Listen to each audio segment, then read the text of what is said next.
Champions লিগে গতকালকে রাতের ম্যাচে হ্যান্ড্রিকের গোলটি তো দেখেছেন। একে তো চ্যাম্পিয়ন্স লিগের অভিষেক ম্যাচ, তার উপর বামে কিলিয়ান এমবাপ্পে ও ডানে ভিনিসিয়াস জুনিয়র। তাদেরকে রেখে হ্যান্ড্রিক বল পায়ে ছুটছিলেন ঠিক মাঝে বরাবর। এসব ক্ষেত্রে বেশিরভাগ সময়ই বলটা সিনিয়রদের সামনে ঠেলে দিতে হয় জুনিয়রদের, কিন্তু হ্যান্ড্রিক তো হ্যান্ড্রিকই হতে হবে, আর তাই বক্সের ঠিক সামনে থেকে নিলেন বাঁ পায়ের জোরালো শট। ততক্ষণে রংপুরে হওয়ার ভুল করে বসেছিলেন Stuttgart goalkeeper Alexander Nobel.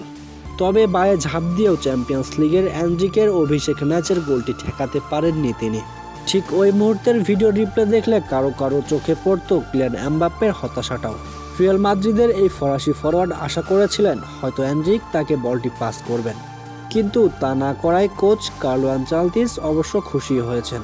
Match শেষে সংশয় রিয়াল কোচ আনচেলত্তি মুভিস্টিকের সামনে বলেছিলেন ছেলেটির সাহস আছে, আর সেই সাহসকে পুঁজি করে হ্যান্ড্রিক এখন রিয়ালের চ্যাম্পিয়ন্স লিগের ইতিহাসে সর্বকনিষ্ঠ গোলদাতা। মাত্র 18 বছর 58 দিন বয়সে গোলটি করে ফেলেছেন হ্যান্ড্রিক। রাতটা অবশ্য এমবাপ্পের জন্য স্মরণীয় ছিল। রিয়ালের হয়ে চ্যাম্পিয়ন্স লিগের অভিষেক ম্যাচের দ্বিতীয়ার্ধের শুরুতেই 22 সেকেন্ডের মাথায় গোল পান তিনি। রিয়ালের হয়ে এই নিয়ে 7 ম্যাচে 5 গোল করেছে এমবাপ্পে। সামনে কি করতে চান সেটিও বলেছেন ফরাসি এই তারকা। স্টুটগার্টকে 3-1 গোলে হারিয়ে চ্যাম্পিয়ন্স লিগের নতুন মৌসুম শুরু করল রিয়াল।